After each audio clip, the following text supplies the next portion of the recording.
लंकस्य विनोलेखा वर्तते कस्य नोपरी प्रसाद होऊनी भवानी आईचा पुरंदरी जणू प्रचंड दुर्ग जन्मला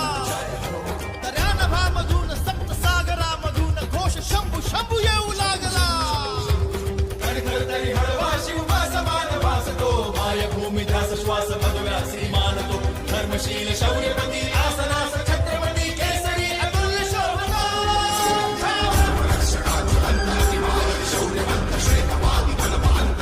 शास्त्र नीती कीर्तिमंत शौर्यवंत राजसी कुशाग्र बुद्धिवंत शोभला प्रजाजनास रक्षण्या स्वराज्य सिंधू राखण्या पुनश्च ते